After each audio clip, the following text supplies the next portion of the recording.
Menarik sekali nih. Ini logika yang dibangun oleh Kiai Marzuki Mustamar dalam melihat polemik nasab ini. Ini ulama yang cerdas nih. Ini kiai yang berani jujur terhadap pemikirannya tanpa melihat dan berhadapan dengan siapa.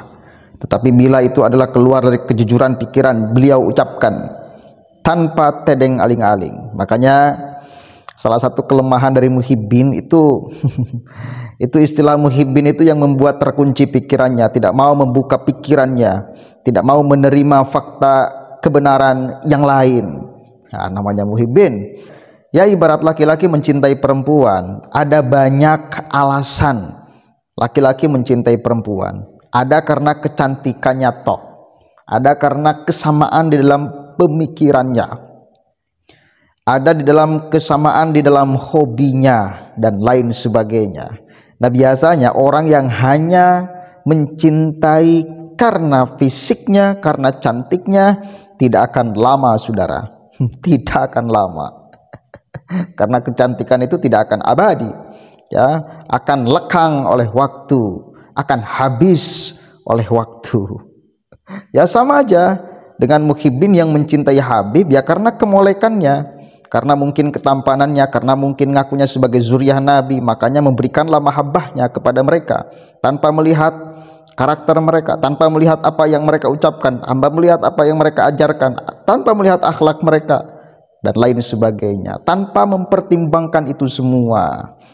Ada muhibbin-muhibbin yang mempertimbangkan itu. Salah satunya Mahesa Al-Bantani. Beliau menggunakan pikirannya di dalam kemudian mau memberikan cintanya. Setelah sebelumnya ada belasan tahun dia berikan cintanya hanya karena dia adalah cucu Nabi, hanya karena dia mungkin suka berorasi atas nama agama, atas nama umat dan lain sebagainya, sehingga dia memberikan cintanya kepada para habib-habib itu. Dan sekarang ketika Mahesa sudah mulai membuka pikirannya untuk mendeteksi layakkah mereka untuk dicintai, kita lihat perjuangannya, benar gak atas nama agama, benar gak atas nama umat, benar gak atas nama Islam. Ternyata munafik. Kan Mahesa itu salah satu orang, salah satu mantan muhibbin yang mampu membuka pikirannya di dalam urusan cinta. Makanya hanya ada satu cara untuk menyadarkan muhibbin. Lepaskan dulu, tunda dulu 1 menit muhibbinnya, lalu buka pikiran Anda, lihat realitasnya. Itu kok. Coba kita lihat dulu sama-sama nih, Kiai Marzuki Mustamar. Dan itu sebagai orang Islam harus loh, ya, harus loh membuka pikiran loh, memfungsikan akal yo, harus loh. Jangan dikira akal itu jangan difungsikan di dalam kita beragama, mesti difungsikan, mesti difungsikan justru. Adina liman la aqlalahu. Ya, kita lihat dulu saudara nih, logika Kiai Marzuki Mustamar menarik sekali. Ngaji.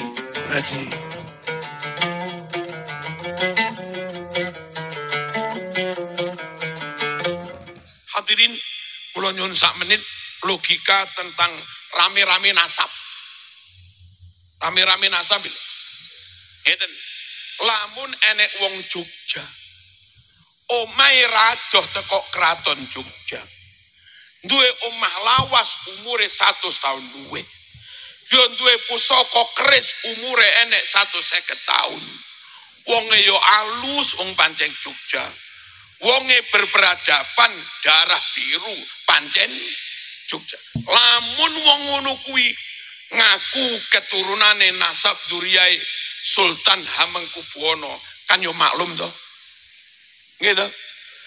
Bareng wong liya sukune beda, praupane yo beda, halo. Karaktere yo beda, gek ngaku-ngaku keturunane Hamengkubuwana. Dibuktekne karo tes DNA ra gelem. Lha kuwi braya rada angel diterima to ngono kuwi. Kenapa nggih? Nabi kuwi Arab. Nabi kuwi Makkah. Nabi kuwi sukune Quraisy. Nabi kuwi marganya Bani Hashim. Karakternya lemah lembut, jembar dodone, fatonah cerdas, wong ganteng sempurna. Lamun kados tiang Said Maliki Mekah. Mekah padha nabi, sukune ya Quraisy padha nabi, margane Bani Hasyim ya padha nabi, dodone jembar, wonge ya ganteng, alim. Ngono kuwi lho, lamun ngaku keturunan nabi, nrimoi gampang ngono lho. Halo. Bareng wong sukune beda, negarane ya beda, margane ya beda, raine iki ra masuk blas. Halo. Praupane ya beda, karaktere ya beda. Nabi jembar rangamuan gedeke ngamun takbir.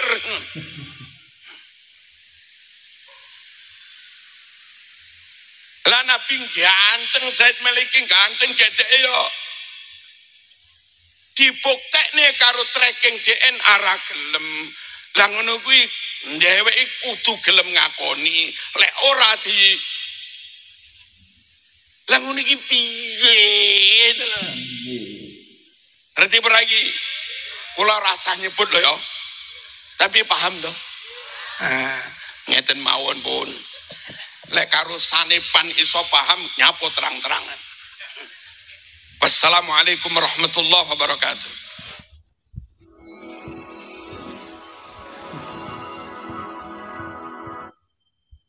Mengerikan itu logika yang ditawarkan oleh Kiai Marzuki Mustamar untuk kita cerna sama-sama, saudara.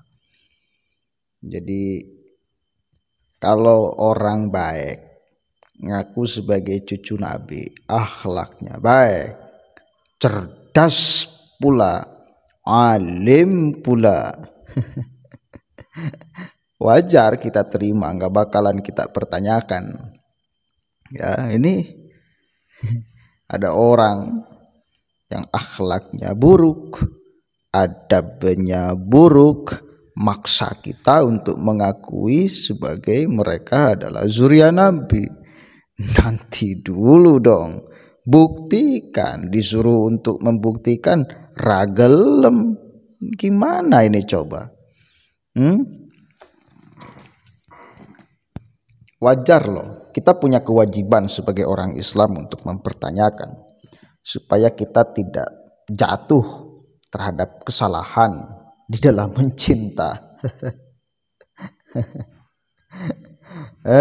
Supaya kita tidak masuk di dalam kesalahan itu. Makanya fungsikan akal. Berulang-ulang saya katakan bila membahas ini. Ini ruang akal, saudara. Nasab ini ruang akal, bukan ruang keimanan. Kalau ruang akal mesti ada pembuktiannya.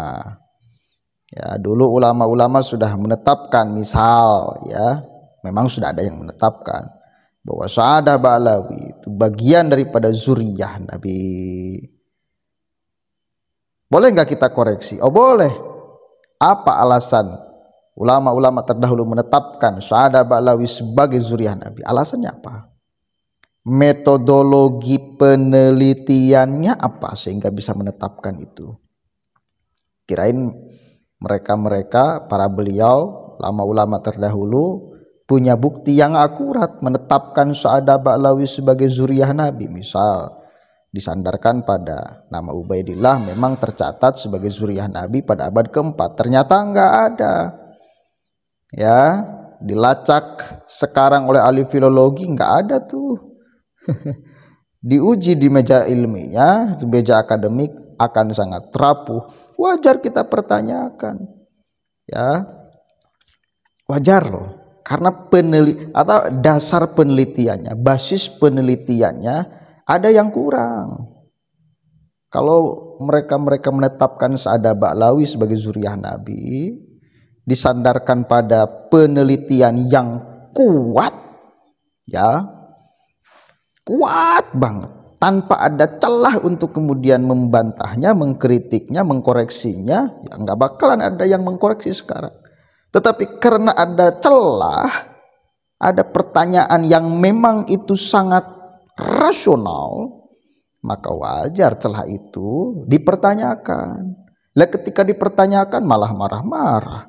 Gimana coba kita malah nggak curiga? Kita malah tambah curiga bila menanggapi suatu yang disandarkan pada ilmiah dengan marah-marah, ngamuk-ngamuk di atas panggung, mendoktrin sana sini, mengendalikan muhibinnya, mematikan cara berpikir muhibinnya. Oh, kita tambah curiga dong. Ya iya, kita dikasih oleh Allah akal untuk difungsikan, bukan untuk dimatikan. Ente malah memaksa masyarakat supaya mati cara berpikirnya. Kan itu kita pertanyakan. Yang model begini cucu Nabi, ramungkin saudara. Adabnya, akhlaknya, apalagi nggak baik. Begitu ya. Itu logika Kiai Marzuki Mustamar, harus kita terima untuk menjadi bahan perenungan kita, supaya kita bisa lebih objektif di dalam melihat sesuatu. Kepada para muhibin, satu kali lagi, taruh dulu 1 menit aja muhibinnya, gelar muhibinnya, kecintaannya, buka dulu pikirannya 1 menit. Lihat realitas-realitas di lapangan, fakta-fakta yang kemudian terjadi, fakta-fakta yang kemudian ada, ya silahkan. Kalau sudah 1 menit mau menjadi muhibin lagi nggak apa-apa, kalau kemudian pertimbangan Anda sudah kuat. Tapi saya yakin kalau menaruh dulu muhibinnya 1 menit lalu melihat realitas fakta-fakta di lapangan, Anda nggak bakal kembali lagi menjadi muhibin, saudara. Percaya deh. Assalamualaikum warahmatullahi wabarakatuh.